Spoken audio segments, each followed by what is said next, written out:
नमस्कार, मैं हूं आपके साथ मेघा कौशिक और बात आज राष्ट्रीय बालिका दिवस की। तो आज इस खास मौके पर हम बेटियों के नाम इस खास शो को लेकर आए हैं, जिसका नाम है हौसलों की उड़ान, छू लो आसमान।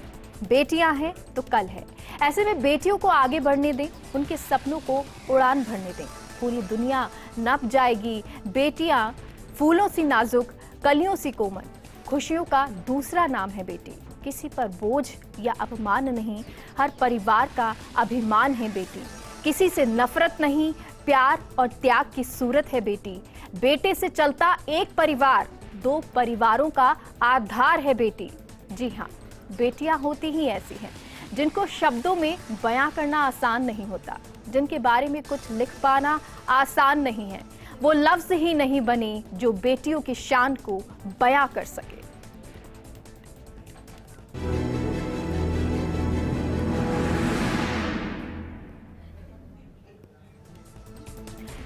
तो बेटियों को अगर अच्छी शिक्षा मिले, बेहतर परवरिश मिले, तो वो भी एक मुकाम हासिल कर सकती हैं। और इसीलिए आज उन्हीं बेटियों से हम बातचीत करेंगे जिन्होंने एक मुकाम हासिल करने की कोशिश की है, मंजिल की तरफ वो बढ़ती जा रही हैं। और इस खास मौके पर हमारे साथ बात करने के लिए कुछ खास बेटियां हैं।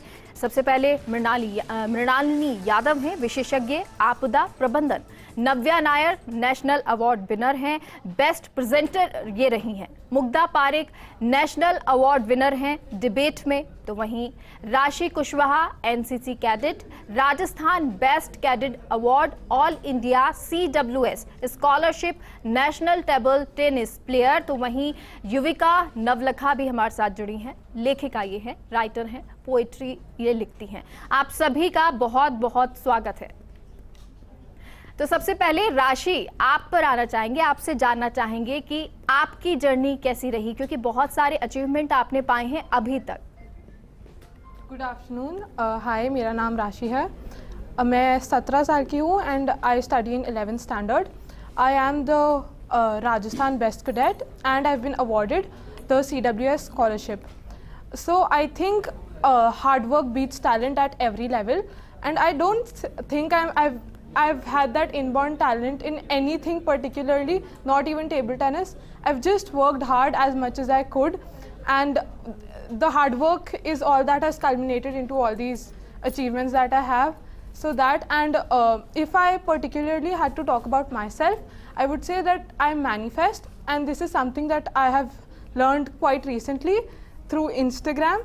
So yeah, it basically what it means is that you have to be confident, and even if I am very sure I'm not the best speaker and not the best orator, but to think that you are and have that confidence in you is what, you know, when you put that out in the universe gives it back to you.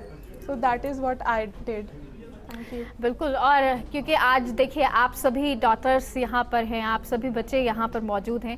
सबसे पहले तो मैं आप सबसे निवेदन ये करूँगी कि कोशिश ये कीजिए कि ज़्यादा से ज़्यादा हिंदी में बात करें, इंग्लिश में बात करें, जो भी आपको थोड़ा सा सुटेबल लगे, लेकिन लोग आपको अच्छे से समझ सके। क्योंकि जो प्रोग्राम ये चल रहा है, ये ग्रामीण परिवेश के बच्चे भी देखेंगे, बालिकाएँ भी देखेंगी। और नव्या, आपका रुख करेंगे। नव्या, सबसे पहले तो आप ये बताइए, आप कितने साल की हैं?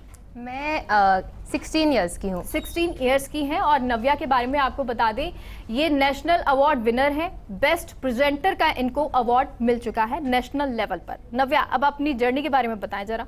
तो हम सबको पता है दिल्ली यूनिवर्सिटी, ये बहुत ही अच्छी यूनिवर्सिटीज़ हैं। इनमें मैंने एक कंपटीशन में भाग लिया था।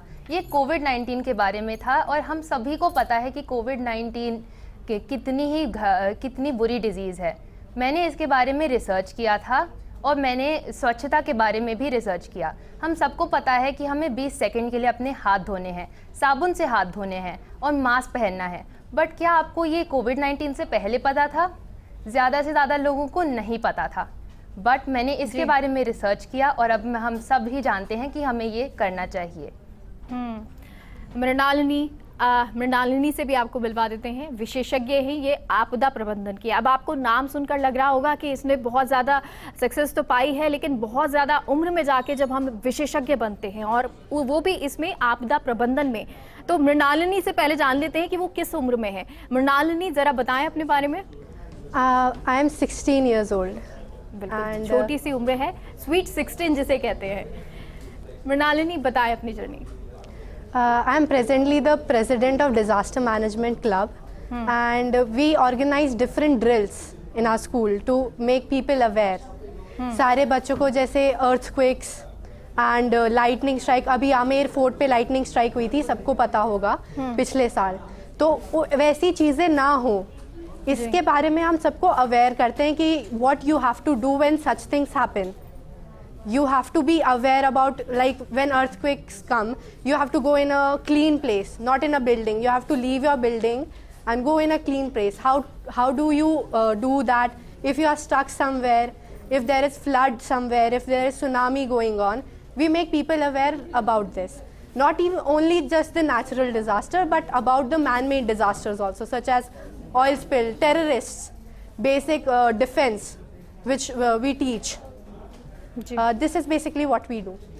देखिए छोटी सी उम्र है, लेकिन आप जब सुनेंगे इन सबको तो आपको ऐसा लगेगा कि इनको कितना एक्सपीरियंस है, और वो वजह यही है कि इन बेटियों को, इन बच्चियों को आगे बढ़ने का मौका मिला। परिवार ने इन्हें पुश किया आगे की तरफ कि आप जाइए, आगे बढ़िए, जो आप चाहती हैं वो पाइए, आसमान को छू लीजिए। मुग्धा पारिक भी हमारे साथ हैं, नेशनल अवार्ड है, विनर हैं ये, और डिबेट में इन्होंने नेशनल अवार्ड पाया है। मुग्धा, आप अपने बारे में बताइए पहले। जी, मैं 17 साल की हूँ और मैं, जैसा कि आप जानते हैं, MGT गर्ल्स स्कूल में पढ़ती हूँ। शुरुआत से अगर हम जानें तो शुरू से ही मुझे बोलने का और डिबेट्स और एक्टिंग कॉम्पिटिशन्स, राइटिंग का बहुत शौक़ था। और ये सब मैं मानती हूँ, एक इसका जो बेसिक कारण था वो यही था कि मेरे परिवार वालों ने मुझे हमेशा कहा कि बेटा जाओ, करो आगे। और ये एक मैसेज है जो हर परिवार को मैं देना चाहती हूँ आज, कि बेटियाँ और बेटे सब समान हैं। ये जो बातें अभी भी चलती आ रही है वो बड़ी रूढ़िवादी किस्म की है, और 21वीं सदी में रहते हुए अगर हम ऐसा सोचते हैं तो हम क्या कर रहे हैं, हमें एक बार इस पे खुद गौर करना चाहिए। इसलिए मैं यही कहना चाहूँगी कि हम सब में वो पोटेंशियल है, हम सब में ताकत है सब कुछ कर जाने की। ये जो बाउंड्रीज बना दी है लड़का लड़की की, ये पता नहीं किसने बना दी है, और ये बेबुनियाद है, बिल्कुल झूठी है। हमें ये जानना होगा कि हमारा मकसद ये होना चाहिए, यंग जनरेशन होते हुए, कि हम अपने भारत देश को ऊंचाइयों पर लेकर जाएं, हम अपने पूरे विश्व के लिए एक गौरव स्थापित करें सब लोगों के लिए। तो उसके लिए सबसे ज़रूरी बात यह है कि ये भेदभाव जो अंतरी दुनिया में चल रहे हैं इन्हें हटाइए, क्योंकि अब जब तक वो भेदभाव रहेंगे हम आगे नहीं बढ़ पाएंगे। तो यही मैसेज है कि सब लड़कियां और लड़के जो भी हैं सब बराबर हैं, और उन सभी को एक समान अधिकार के साथ में मौका मिलना चाहिए अपने टैलेंट को प्रस्तुत करने का, क्योंकि सब में बहुत कुछ क्षमता है कर जाने की। बिल्कुल, और इसीलिए शायद हम बालिका दिवस जो है वो मनाते भी हैं, वो भी इसलिए क्योंकि जैसे ये बेटियां यहाँ पर मौजूद हैं, यहाँ तक पहुँची हैं, आगे भी मुकाम हासिल करेंगी अच्छा, वैसा ही मुकाम और भी बेटियां देश की हासिल करें।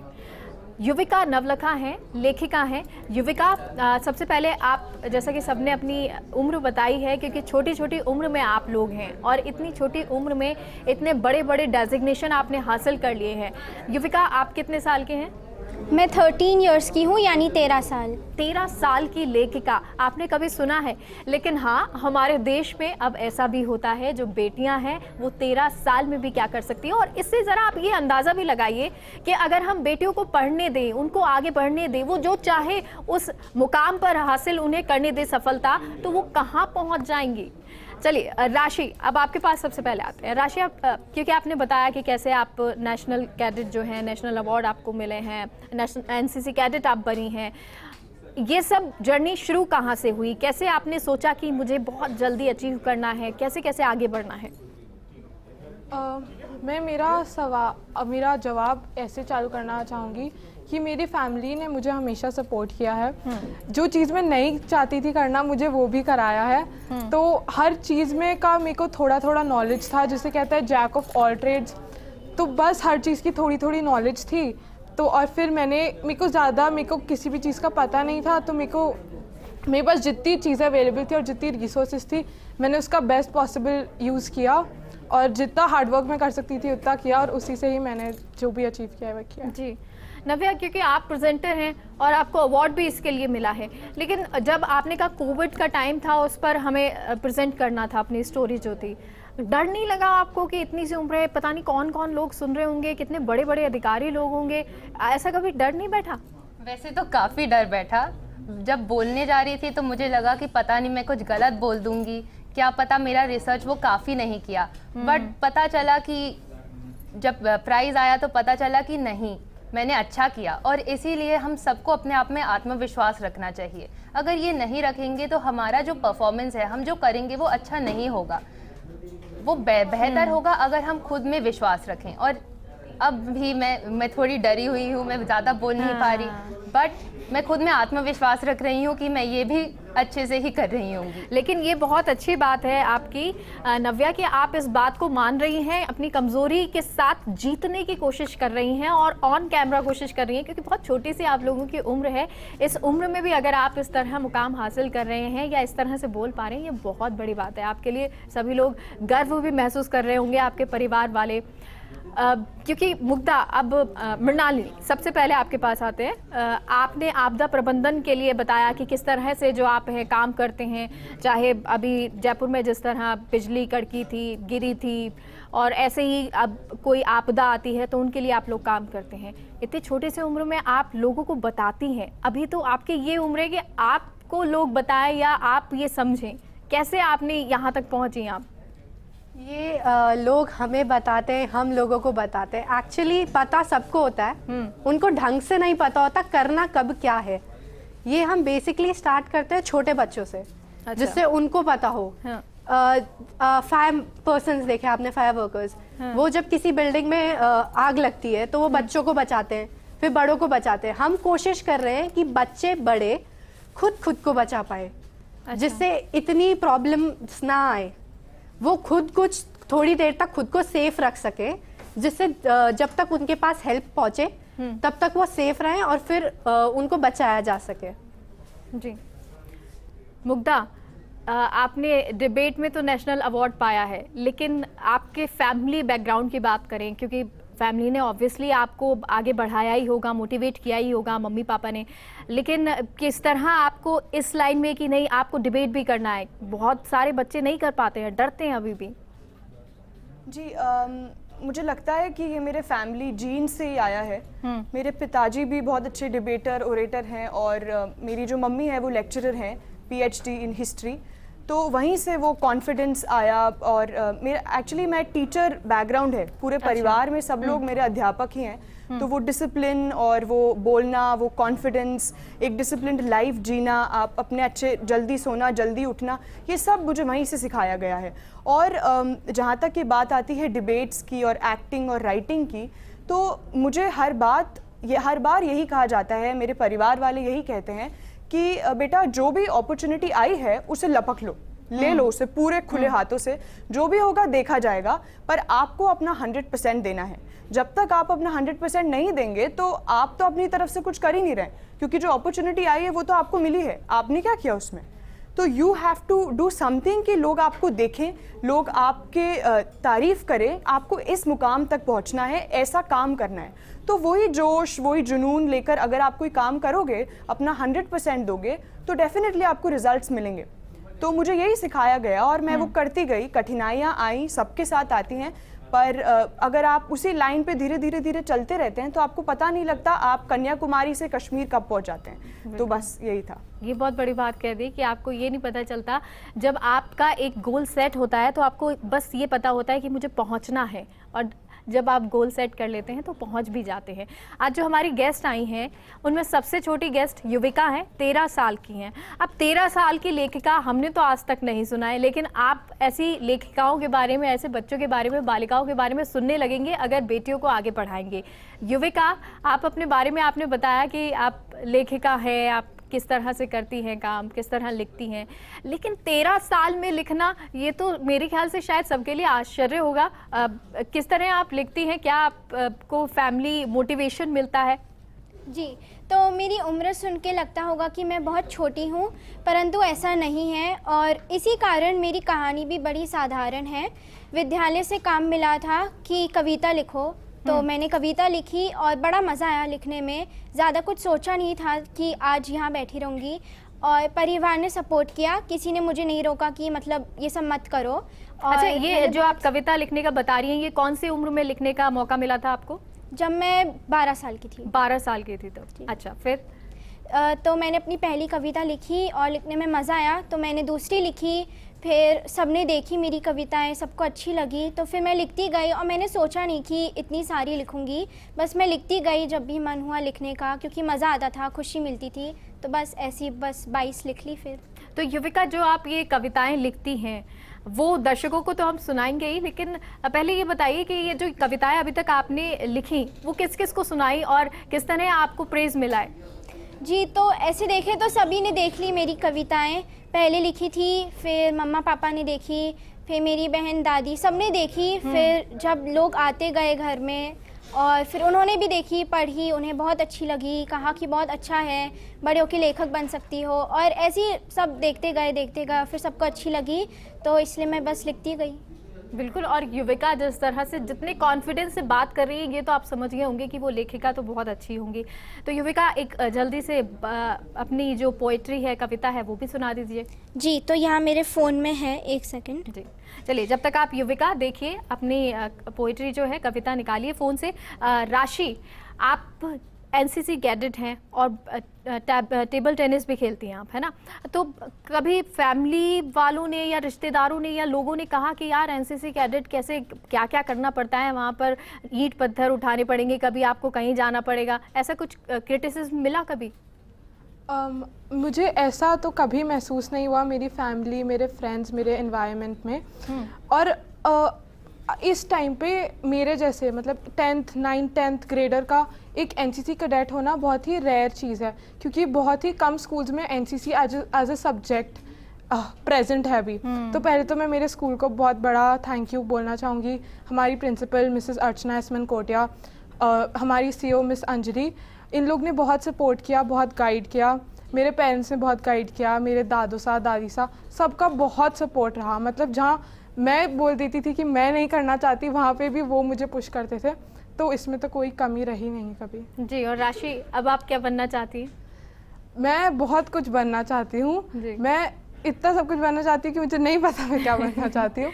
पर ऑन अ सीरियस नोट, मैं अभी साइंस स्टूडेंट हूँ, मैं 11th में मैंने साइंस लिया है, तो मैं कम्पिटिटिव एग्जाम्स की तैयारी कर रही हूँ, और उसमें एनडीए पिछले साल ही गर्ल्स को भी अलाउ कर दिया सुप्रीम कोर्ट ने देने को, अपीयर होने को, तो उसके लिए मैं बहुत खुश थी।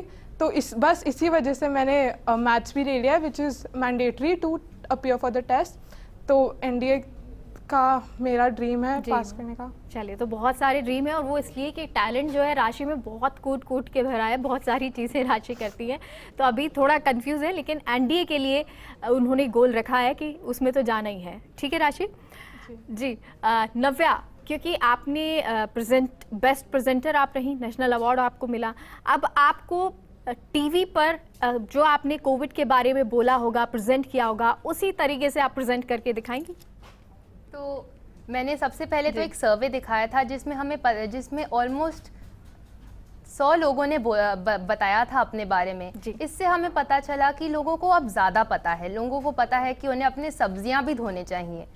अब जो पहले भी लोगों को पता था, बट अब ज़्यादा लोगों को पता है। हमने इन्हें रेट करवाया कि 1 से लेके 5 तक बताइए कि आप पहले आपके पास पहले कितनी जानकारी थी। अगर आपके पास 1 थी तो मतलब आप ज़्यादा नहीं जानते थे, 5 थी तो मतलब आपको पूरा पता था, इस सब के बारे में आपको पता था कि आप कैसे अपने आप को स्वच्छ रख सकते हैं, अपने सराउंडिंग्स को कैसे स्वच्छ रख सकते हैं। जी, मृणालिनी, आप क्योंकि आपने ये प्रबंधन के लिए, आपदा प्रबंधन के लिए बच्चों को आप बताती हैं, तो आप किस तरह से बच्चों को ट्रीट करती हैं, कैसे बताती हैं बच्चों को कि आपदा प्रबंधन है तो आपको कैसे काम करना है, कैसे क्विक जो है भागना है? ये डिपेंड करता है वो बच्चे कौन सी एज के हैं, वो ग्रुप कौन सा बैठा है। जैसे छोटे बच्चे बैठे, 1st to 3rd क्लास बैठे, तो उनको एक स्टोरी के तरीके से जी, सपोजिडली एक प्रेजेंटेशन जिसमें एनिमेटेड कैरेक्टर्स हैं और वो चल रहे हैं, फिर अर्थक्वेक आ गया, अब उनको क्या करना चाहिए अगर उनको बचना है। तो उसके बाद उनको बेसिक नॉलेज दिया जाता है कि आप टेबल के नीचे घुस सकते हो, अगर अर्थक्वेक आया है आप टेबल के नीचे बैठ जाओ, जिससे ऊपर से कुछ गिरे तो वो आपके ऊपर ना गिरे। अगर आप बाहर हो तो फिर आपको ये करना चाहिए। तो बेसिक लेआउट दिया जाता है जितना इजी हो सके उतने तरीके से। जी, फिर अब आगे आपने क्या प्लान किया है, आप क्या करना चाहती हैं आगे? आगे अभी मेरा प्लान है that I like to clear CLAT and be a lawyer in future. जी, मुग्धा, आप क्या बनना चाहती हैं फ्यूचर में? जी, मैं तो एक सिविल सर्वेंट बनना चाहती हूँ, एक IAS ऑफिसर, क्योंकि अभी भी ऐसा दिन है जब हमें national girl child day celebrate करना होता है। इसका मतलब ये है कि अभी भी लड़कियों को ऐसा माना जाता है कि आप थोड़े पिछड़े हुए हैं या आपको ऊपर उठाया गया है। तो इस स्थिति के चलते हुए मुझे लगता है कि बहुत ज़रूरी है कि लड़कियां इन सिविल सर्वेंट्स बने और एडमिनिस्ट्रेशन में और पॉलिटिकल जो सिनेरियो है उसमें आगे आएँ, क्योंकि जब तक जो डिसीजन मेकिंग पावर है वो लड़कियों के हाथ में नहीं होगी तो बहुत सारे ऐसे rules and regulations and laws नहीं बन पाएंगे जिनसे लड़कियां बहुत आगे बढ़ेंगी। जब तक ये हमें नहीं दिमाग में आएगा कि लड़की लड़का समान ही है, इतना आपको स्पेशली एक उनकी तरफ कैरेक्टरिस्टिकली बोलने का ज़रूरत ही नहीं है। तो मुझे लगता है कि एक सिविल सर्वेंट बनके मैं ऐसा बदलाव ला सकती हूँ। और मैं अपनी बाकी सारी बहनें और अपने से छोटे सब लड़कियों को भी कहना चाहूँगी कि आप अपने सपने बड़े देखिए, क्योंकि बड़े सपने अगर होंगे तो ही हम उसे पूरा कर पाएंगे। और हमें डिसीजन मेकिंग में आना है, हमें बदलाव लाना है। ठीक है, तो हमें यानी आगे लड़कियों बढ़ना के लिए आप काम करना चाहती हैं और समाज को थोड़ा बदलना चाहती है। युविका, अब आपने पोएट्री तो अपनी निकाल ली होगी, कविता? जी चलिए सुनाइए। जी, तो ये अंग्रेज़ी में लिखी है, तो ये आपकी ज़िंदगी के ऊपर है और इसका टाइटल है योर लाइफ। तो अब मैं शुरू करती हूँ। जी। Your life is from birth to death, from your first to your last breath, from the weakest of your brain to its gaining strength, your life is from birth to rest, your life is from losing to winning till the end and again to the beginning, from the small to big dreams, from the many gifts to the last thing you could bring. Your life is from your first walk to your last sleep, from the first to the last secret you could keep, from the lived to the lost memories. Your life is to be shown by harmonies. Your life is something you know, something you cannot leave and go. Your life is from birth to death, from your first to your last breath. वाह युविका, बहुत अच्छा। आपने life के ऊपर पूरा कैसे एक research लिख दी कि किस तरह से लाइफ जो है काम करती है और आपको किस तरह से आगे बढ़ना होता है लाइफ में, चाहे पहली ब्रीथ हो या फिर लास्ट ब्रीथ हो, वहाँ तक। चलिए, अब एक लास्ट क्वेश्चन आप सभी से है, एक एक करके आप सभी जवाब दीजिएगा। और वो ये, क्योंकि आप सब लोग तो मुकाम पर धीरे धीरे पहुँच रहे हैं, आप जो चाहते हैं वो कर रहे हैं, आपके परिवार आपको करने दे रहे हैं, आपको मोटिवेट कर रहे हैं, लेकिन जो परिवार, जिस परिवारों में लड़कियाँ नहीं पढ़ पाती हैं या उनको आगे बढ़ने का मौका नहीं मिल पाता है या जल्दी शादी करवा दी जाती है, उन सभी के लिए क्या मैसेज है? राशि, सबसे पहले आपसे शुरू करते हैं। मैं कहना चाहूँगी, अगर मतलब कोई भी चीज़ आपको रोक नहीं सकती, where there is a will there is a way. तो आई नो आपकी सिचुएशंस बहुत टफ है और आपको नहीं पता क्या करना चाहिए, बट आई वुड से जो भी आपके पास रिसोर्सेज है, जितना भी आपके पास है, उसे बेस्ट यूज़ करिए, खुद को एजुकेट कीजिए और हार्ड वर्क करिए। नव्या? मैं राशि की बात दोहराना चाहूँगी, आप जो भी करना चाह सकते हैं आप कर सकते हैं। हमारे सपने हमेशा इतने बड़े नहीं हो सकते, कभी कभार हमारे सपने छोटे छोटे भी होते हैं, हमारे सपने बदलते रहते हैं। आपको जो करना है आप पक्का कर सकते हैं। और अगर आप स्कूल नहीं जा पा रहे तो आप अलग जगहों से भी आप पढ़ सकते हैं, और अगर आप नहीं तो अगर आपके बच्चे हों तो आप उन्हें स्कूल जाने दीजिए, आप लड़कियों को आगे बढ़ने दीजिए। मृणालिनी? मैं सबसे सहमत हूँ। We are strong and we can do whatever we want to do. हम जो चाहें वो कर सकते हैं, कोई हमें नहीं रोक सकता हमें क्या करना चाहिए क्या नहीं करना चाहिए। आपको जो मिले आप वो करो, हर चीज़ की थोड़ी थोड़ी कोशिश करोगे, आपको कुछ ना कुछ पता चलेगा। धीरे धीरे करके you will create a path of your own, जिससे आप जो चाहते हो आप फाइनली वो बन जाओगे, and nothing is impossible. Mugdha? जी, मैं यही कहना चाहूँगी कि जहाँ चाह है वहाँ राह है, जैसा कि बताया। तो अगर हम ये ठान लेंगे हमें कुछ करना है तो कोई हमें रोक नहीं सकता है। अगर परिस्थितियाँ विपरीत हैं तो भी एक किरण, एक आशा की किरण हमेशा रहती है। तो वही सुबह उठ के सोने के अंदर हमें बहुत सारी नई नई चीज़ें करने को मिल सकती है। वही नॉर्मल लाइफस्टाइल ना जी के हमें कुछ बड़ा करना होगा। वो बड़े की शुरुआत आज से कीजिए। युविका? जी, तो मुझे लगता है कि महिलाएं या लड़कियां भारत का भविष्य हैं, तो वो जो चाहती हैं उन्हें वह करने दीजिए, उन्हें रोके ना। और केवल कुछ जीतने से ही आप बड़े नहीं बन जाते हैं, आपको खुद पर भी विश्वास करना पड़ता है, आत्मविश्वास रखना पड़ता है। और अगर आपके अंदर आत्मविश्वास हो तो आप हर उस पत्थर का डटकर सामना कर सकते हैं जो आपको अपने सपनों तक पहुंचाए। तो ये हमारी छोटी छोटी गेस्ट जो हैं वो बड़े बड़े सपने लेकर इस स्टूडियो में पहुंची हैं, और शायद इससे आपको एक संदेश भी मिल रहा हो, आप गौरवान्वित भी महसूस कर रहे हों, इसलिए क्योंकि जब ये छोटी छोटी बच्चियां इतना कुछ कर सकती हैं, आगे बढ़ने के लिए इतने सपने देख सकती हैं, इतना कुछ कह सकती हैं, तो आप क्यों नहीं, आपके घर की बच्चियां क्यों नहीं? उनको भी आगे बढ़ाइए, उनको भी पढ़ाइए, उनको भी उनके सपनों को उड़ान दीजिए। आप सभी का बहुत बहुत शुक्रिया हमसे जुड़ने के लिए।